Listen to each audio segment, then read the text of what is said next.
있습니다. 미국의 터프스 대학교 심리학 교수인 로버트 스탠버그 교수가 쓴 책입니다. 이 책에 보면 이런 이야기가 나옵니다. 성격이 아주 다른 두 소년이 숲속을 걸어가고 있었습니다. 첫 번째 소년은 교사와 부모 등 주변 사람들로부터 똑똑하다는 평을 받고 있던 아이로 당연히 학교에서의 성적도 우수했습니다. 반면 두 번째 소년은 똑똑하다라는 말은 들어본 적도 없고 당연히 학교 성적도 신통하지 못했습니다. 그런데 그 아이에게는 눈치가 빠르다거나 현실 감각이 좋다는 말을 가끔 듣기도 했습니다. 그 소년 둘이서 숲을 걸어가고 있는데 갑자기 거대한 회색 곰이 나타나더니 이 아이들을 향해 달려오기 시작했습니다. 그러자 첫 번째 소년이 곰의 속력과 자기와 곰의 거리를 빨리 계산해 보았더니 그 곰이 정확하게 17.3초 만에 자기들을 따라잡을 거라는 것을 계산하고 이 공포감에 휩싸였습니다. 그런데 두 번째 소년은 침착하게 운동화 끈을 고쳐매고 있었습니다. 그 모습을 본 첫 번째 소년이 두 번째 소년에게 소리쳤습니다. 넌 정말 멍청하구나. 우리는 절대 저 곰보다 빠르게 달릴 수가 없어. 그러자 그 두 번째 소년이 이렇게 대답했습니다. 그래, 그건 사실이야. 하지만 난 너보다 빨리 달리기만 하면 돼.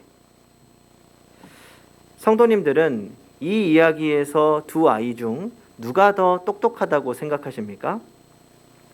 만약 우리의 자녀가 혹은 내가 똑똑해지기 원한다면 누구를 닮았으면 좋을까요? 제가 이 이야기를 듣고 우리 윤희가 누구를 닮으면 좋을지 생각해 보았습니다. 보통 우리 어머니 아버지들은 첫 번째 같은 아이가 되기를 원합니다. 어디서나 똑똑하고 학교에서도 공부를 잘하고.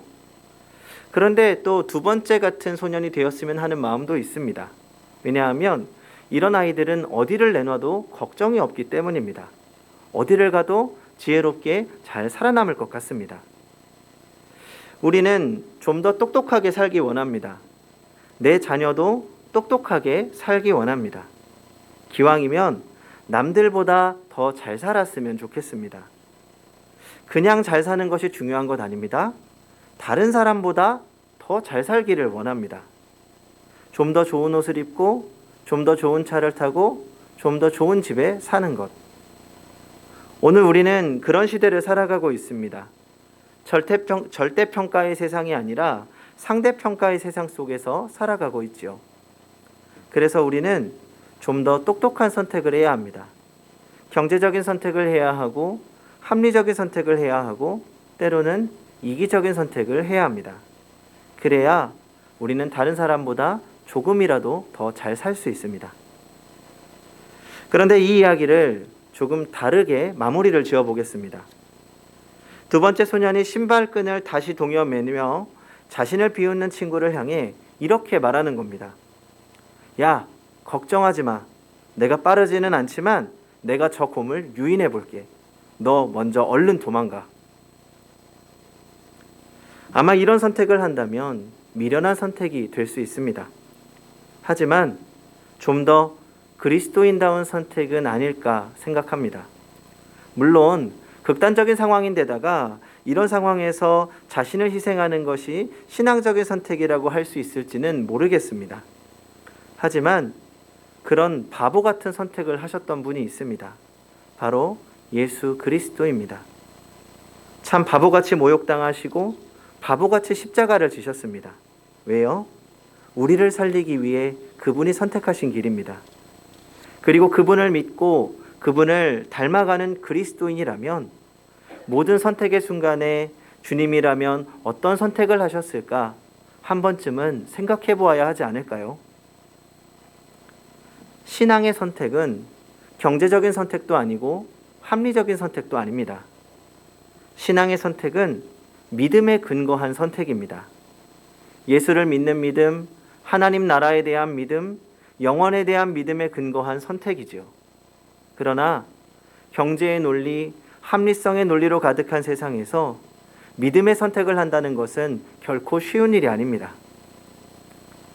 그러면 우리가 어떻게 신앙적인 선택을 하며 살아갈 수 있을까요? 먼저 정답을 말씀드리자면 그런 신앙의 선택을 할 수 있도록 돕는 것이 바로 경건입니다. 오늘 본문 5절을 같이 읽어보겠습니다. 시작. 경건의 모양은 있으나 경건의 능력은 부인하니 이 같은 자들에게서 내가 돌아서라. 오늘 본문에서는 경건에도 모양이 있고 능력도 있다고 말씀합니다. 경건의 모양이라는 것은 경건하게 사는 모습을 말합니다. 겉으로 드러나는 경건의 모습들이지요. 성경을 읽고 기도하고 말씀을 묵상하고 좋은 말하고 겉으로 보이는 경건 생활이라고 할 수 있습니다. 그런데 이 경건 생활이라고 하면 사실 먼저 거부감부터 갖는 분들도 있습니다. 맨날 성경 읽고 기도만 하면 뭐하냐? 삶이 엉망인데 성경 읽고 기도하는 것보다 똑바로 사는 것이 더 중요하다. 중요한 이야기입니다. 아마도 경건의 모습만 있고 경건의 능력이 없는 사람들을 보게 되면서 느낀 감정이라고 생각합니다. 그러면 경건의 모습만 있고 경건의 능력이 없다는 것은 무슨 말입니까? 어떻게 사는 것이 경건의 능력을 부인하고 경건의 모습만 가진 채 살아가는 것입니까? 우리는 경건의 모습만 있는 신앙의 대표로 먼저 바리새인들을 떠올리게 됩니다. 바리새인들은 당시에나 지금이나 일반적인 사람들이 가히 따라갈 수 없을 정도로 열심히 신앙생활을 하던 사람들입니다. 구전이나 서기관이 해석한 전승들을 따라서 살던 사람들이죠. 그들은 또한 기도 생활도 열심히 했습니다. 하루에 3번씩 정해놓고 기도했습니다. 길을 가다가도 기도할 시간이 되면 그 자리에 엎드려서 기도했습니다. 그리고 일주일에는 2번씩 금식을 합니다. 구제, 사람을 돕는 일도 참 많이 했습니다. 신앙을 위해서라면 자신의 즐거움도 다 포기했습니다. 욕설이나 나쁜 말 쓰지 않았습니다. 11조 철저히 했습니다. 겉으로 보면 무엇 하나 나무랄 것이 없을 정도로 열심을 가지고 신앙생활을 합니다. 2000년이 지금도 별로 다르지 않습니다. 오늘날 유대사회가 얼마나 엄격한 종교사회인지를 보면 잘 알 수 있습니다. 한 가지 예를 들어 보겠습니다. 이스라엘에서 어떤 회사가 다른 나라로부터 물건을 수입할 경우에 그 상대 회사의 물건이 좋고 경제성이 있다는 것만으로는 당장 무역이 이루어지지 않습니다. 그들은 상대 회사와 계약하기에 앞서서 상대 회사를 아주 면밀하게 살핍니다. 물건의 품질과 경제성을 따진 후에 괜찮다 싶으면 그때부터 본격적인 실사가 이루어집니다. 그 상대 회사의 계약을 맺기 약 3개월 전에 이 랍비를 먼저 파견합니다. 그 랍비로 하여금 물품의 생산 과정을 하나하나 체크합니다. 그 생산 과정에서 혹시라도 율법에 어긋나는 일이 없는가를 살피는 거죠. 약 6개월 정도 이 생산 과정을 꼼꼼하게 살핀 다음에 그때 문제가 없다고 생각되면 랍비는 그 회사의 물건을 수입해도 좋다는 서류에 그제야 서명을 합니다. 그리고 나서 정식으로 계약이 이루어집니다. 그런데 중요한 것은 여기서 랍비가 한번 서명하면 그것은 마치 하나님이 서명한 것과 같은 권위를 인정받습니다. 그 랍비들에 대한 신뢰가 그만큼 철저합니다. 그 랍비들이 그만큼 율법을 따라 살고 율법에 저촉되는 행동을 하지 않는다는 것을 인정해 주는 거죠. 오늘날에도 유대 종교 지도자들인 랍비를 인정합니다. 그만큼 신뢰할 만하기 때문입니다. 하물며 2000년 전에는 어땠겠습니까?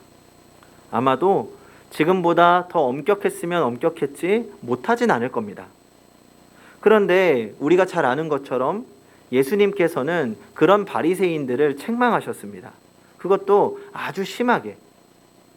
그러면 예수님께서는 왜 그런 바리새인들을 책망하신 겁니까? 그 이유가 있습니다. 그것은 분명히 열심히 하기는 하는데 그 열심히 하는 모든 종교 활동이 자기의 의를 위한 것이었다는 겁니다. 내가 이렇게 신앙생활 열심히 한다. 내가 이렇게 철저하게 지킨다. 그 행위를 지킨다는 것을 드러내기 위한 행동이었다는 겁니다. 그러니까 자기의 의를 위한 신앙생활이라는 말은 그러니까 마음에 없는 행동을 했다는 거죠. 그 행동에 진실성이 없었다는 겁니다. 사람들에게 칭찬받고 인정받고 싶은 욕구가 그 행위의 본질을 어긋나게 한 겁니다. 여기서 우리가 다시 한번 분명히 해야 될 게 있습니다. 예수님이 비판하신 것은 그들의 잘못된 마음을 비판한 것이지 그들의 열심을 비판한 것이 아닙니다. 오히려 그들의 열심은 저는 칭찬받아 마땅하고 우리가 충분히 본받아야 할 부분이라고 생각합니다. 우리가 주를 알기 위해 말씀을 읽고 주와 교제하기 위해서 기도하는 것은 우리가 반드시 필요한 신앙행위입니다. 우리가 주님을 닮아가기 위해서 우리의 행동을 조심하고 좀 더 믿는 사람답게 살기 위해서 말이나 행동을 조심하는 것 당연한 일입니다. 그리고 때로는 그렇게 믿는 사람답게 사는 게 힘들더라도 그렇게 살기 위해 노력해야 합니다. 다만 우리는 늘 자신을 점검해야 합니다. 내 안에 주님을 사랑하는 마음이 있는지, 하나님을 경외하는 믿음이 내 안에 있는지 하고 말입니다. 주님을 사랑하는 마음이 우리에게 없다면 그것은 우리의 신앙이 겉모습만 남은 껍데기와 같습니다. 그런 껍데기 신앙을 가지고 오면서 겉으로는 경건한 척하고 신앙생활 잘하는 것처럼 꾸민다면 그것은 오늘 본문에서 말씀하고 있는 것처럼 경건의 모습은 있으나 경건의 능력을 부인하는 것과 같습니다. 우리는 이런 잘못된 경건의 모습을 버려야 합니다. 그런데 여기서 오늘 본문을 잘 이해해야 합니다. 분명한 것은 오늘 본문은 그런 경건의 모습이 쓸모없다고 말씀하시는 것이 절대 아닙니다. 경건의 모습만 있고 경건의 능력을 부인하는 것이 문제지 경건의 모습은 우리에게 필요합니다. 사실 지금 우리는 경건 그 자체를 잃어버린 것과 마찬가지입니다. 우리는 기본적인 경건의 모습을 갖춰야 합니다. 참 안타까운 현실이죠. 그러면 오늘 본문이 정말 말씀하고 싶은 건 뭘까요? 경건의 능력입니다. 경건의 능력을 믿는 자들이 경건 생활을 할 때 그 삶 가운데 경건의 능력이 나타난다는 겁니다. 그러니 경건의 능력을 믿고 경건 생활을 하라는 것이죠. 그러면 경건의 능력이 뭘까요? 15절을 같이 읽어보겠습니다.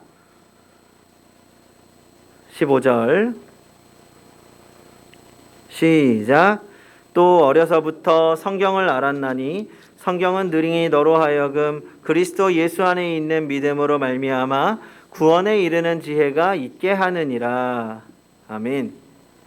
경건 생활의 가장 기본은 성경 읽기입니다. 성경 읽기는 우리에게 큰 유익이면서 경건의 능력이 나타나는 가장 강력한 통로입니다. 성경은 우리 삶의 기준이며 지혜의 원천입니다. 16절을 보겠습니다. 모든 성경은 하나님의 감동으로 된 것으로 교훈과 책망과 바르게 함과 의로 교육하기에 유익하니 성경으로 하여금 우리가 바르게 살아가는 데 필요한 지혜를 얻을 수 있다는 것입니다. 제가 어머니로부터 어릴 적에 이 많이 듣고 말씀했던 암송 중 하나입니다. 이 어머니께서 늘 말씀하셨던 것이 성경을 읽으면 지혜로워진다는 겁니다. 하나님께서 지혜를 주신다는 것이죠. 그래서 어머니가 제가 성경을 가까이 할 수 있도록 참 많은 노력을 하셨습니다. 성경을 필사하면 용돈을 주신다고 해서 잠언을 쓰기도 하고 성경을 주시면 또 용돈 주신다고 해서 성경을 읽기도 했습니다. 제가 지금 이렇게 지혜로운 것도 다 어머니가 어릴 적에 성경을 읽으라고 하셨기 때문이라고 생각합니다. 농담처럼 말씀드렸지만 제가 어떤 삶을 판단하고 제 행동을 판단하는 기준이 성경이 되도록 하는 아주 중요한 역할을 했다고 생각합니다. 처음 삶의 선택에 대한 말씀을 나누면서 우리가 세상의 기준에 따른 선택이 아닌 그리스도인의 선택을 하기 위해서는 경건 생활이 필요하다고 말씀드렸습니다. 여기에 성경 읽기가 중요한 이유가 있습니다. 사람은 보고 듣는 것에 따라 선택의 영향을 받고 선택을 하게 됩니다. 평소에 성경을 가까이 하고 하나님 나라에 익숙해지고 하나님 나라의 가치관이 확립되어야 중요한 선택의 순간에 믿음의 선택을 할 수 있는 겁니다. 그 믿음의 선택을 하게 하는 것이 바로 성경이 주는 지혜입니다. 그리고 오늘 본문에서 말씀하는 지혜는 단순한 선택의 지혜를 넘어서는 구원에 이르는 지혜입니다. 지혜는 지혜인데 어떤 지혜라고요? 구원에 이르는 지혜. 그리스도인으로 살기 위해 꼭 필요한 지혜입니다. 이 말씀을 오해하면 우리는 이미 예수 그리스도를 믿고 구원받았는데 왜 구원에 이르는 지혜가 다시 필요하지? 라고 생각할 수 있습니다. 그러나 이것은 믿음이 연약한 우리에게 꼭 필요한 지혜입니다. 우리가 이 땅에서 그리스도인으로서의 정체성을 가지고 살기 위해 꼭 필요합니다. 바로 세상의 거짓된 진리와 복음의 진리를 구별하고 확신 가운데 거하는 지혜이기 때문입니다. 우리는 그리스도인입니다. 우리를 위해 이 땅에 오시고 우리를 위해 죽으시고 사흘 만에 부활하신 예수 그리스도를 믿습니다. 그리고 우리는 하나님의 아들 예수를 믿고 하나님의 자녀가 되었습니다. 그리고 영원한 하나님 나라에서 하나님이 주시는 완벽한 평안을 누리며 살게 될 것입니다. 우리는 이 사실을 믿고 기대하며 살아가고 있죠. 그러나 우리가 이 땅을 살아가는 동안 이 믿음이 흔들릴 때가 너무 많습니다. 특히 오늘의 시대에 우리의 믿음이 연약해지기 너무 쉽습니다. 온전한 예배를 드릴 수 없고 교회와 믿음이 조롱받고 있습니다. 게다가 우리 스스로 믿음에 자신이 없습니다. 나의 믿음이 진짜 믿음인지 스스로 자신이 없습니다. 세상 속에 물들어 살면서 세상 사람들과 똑같이 살아가면서 그리스도인의 삶과 거리가 있는 나의 모습은 더욱더 우리를 초라하게 만들어갑니다. 그래서 우리의 믿음은 날마다 흔들립니다. 그래서 불안합니다. 오히려 신앙의 연수가 깊어질수록 불안해지기도 합니다. 내가 그동안 정말 신앙생활 제대로 한 건가? 나의 믿음이 진짜인가? 우리는 연약하기 때문입니다. 그래서 경건이 필요합니다. 30년 신앙생활 하신 한 권사님이 어떤 목사님에게 이렇게 이야기했습니다. 목사님, 제가 죽게 된다면 천국 갈 수 있을지 모르겠어요. 불안하고 슬픈 목소리로 말합니다. 그래서 목사님이 이렇게 말씀하셨다고 합니다. 권사님, 성경책 좀 줘보세요. 그리고 성경책을 펴서 요한복음 3장 16절 같이 읽어봅시다. 그리고 같이 소리를 내서 읽었습니다. 하나님이 세상을 이처럼 사랑하사 독생자를 주셨으니 이는 그를 믿는 자마다 멸망하지 않고 영생을 얻게 하려 하심이라. 그러자 그 권사님이 그 자리에서 펑펑 우시는 겁니다. 맞아요. 내가 하나님의 자녀예요. 나는 구원받았어요. 이것이 말씀의 힘입니다. 믿음이 연약한 우리로 하여금 말씀을 통해 내가 예수 안에 있음을 확신하게 되는 것입니다. 짧은 한 구절을 읽어도 그 말씀이 우리에게 힘을 줍니다. 세상은 우리를 불안하게 합니다. 그러나 말씀 안에 있을 때, 기도하며 주님과 교제할 때, 그때 우리는 믿음 안에서 확신 있게 서 있을 수 있는 것입니다. 그리고 그렇게 우리가 주님 안에 있을 때, 그때 주님이 주시는 참된 평안이 있습니다. 이 평안은 세상의 어떤 것도 빼앗을 수 없습니다. 환경을 넘어서 주시는 초월적인 평안이기 때문입니다. 그래서 경건의 가장 강력한 능력은 평안이라고 할 수 있습니다. 내가 예수 안에 거한다는 확신, 내가 언젠가 하나님 나라에 서게 될 것이라는 확신, 그리고 주님이 주시는 참된 평안, 우리는 그러한 경건의 능력을 경험하며 살아가야 합니다. 물론 우리의 게으름과 싸우고 바쁜 일상과 싸우면서 경건한 삶을 산다는 것은 쉽지 않습니다. 3장 12절입니다. 무릇 그리스도 예수 안에서 경건하게 살고자 하는 자는 박해를 받으리라. 여기서 박해는 실제적인 핍박과 조롱만을 의미하는 것이 아닙니다. 경건하게 살 수 없게 만드는 여러 가지 방해 요소를 이야기합니다. 그것은 우리의 바쁜 직장이 될 수도 있고, 우리의 게으름이 될 수도 있고, 즐거움을 쫓는 우리의 이기심일 수도 있고, 사랑하는 우리의 가족이 될 수도 있습니다. 왜냐하면 사탄은 지금도 우리로 하여금 하나님과 멀어지게 만드는데 총력을 기울이고 있기 때문입니다. 그래서 하나님을 닮아가려고 하고 경건한 삶을 살려고 하는 사람들은 방해를 받을 수밖에 없습니다. 세상이 좋아하지 않는 삶의 방식으로 살기 때문입니다. 세상을 따라가지 않고 하나님의 성품을 가지고 하나님을 닮아가려고 하기 때문에 세상으로부터 미움을 받고 방해도 받습니다. 그러나 성도 여러분, 이것을 기억하시기 바랍니다. 하나님을 사랑하는 사람, 경건하게 살기 위해 노력하는 사람은 하나님께서 그의 삶과 영혼을 책임져 주시고 지켜주십니다. 하나님께서 지켜주시는 삶을 살기 때문에 세상으로부터 방해를 받을지라도 우리는 거룩하고 복된 삶을 살 수 있고, 그렇게 사는 사람을 하나님께서 구원하시고 영원한 생명을 허락하시는 것입니다. 그래서 경건하게 사는 삶이 범사에 유익하다고 성경은 분명하게 증언합니다. 그러므로 오늘 다시 한번 우리 성도님들께 강력하게 권면합니다. 경건을 결심하시기 바랍니다. 결단하고 경건에 이르도록 힘쓰십시오. 지금이 가장 중요하고 가장 지혜로운 선택이 필요한 시기입니다. 우리는 날마다 신앙의 결단을 해야 합니다. 하나님 앞에 내가 하나님을 더욱 사랑하기로, 하나님을 제일 사랑하기로 결심하고 사랑하십시오. 그렇게 경건한 삶으로 날마다 경건의 능력을 체험하며 살아가는 성도님들이 되시기 바랍니다. 기도하겠습니다.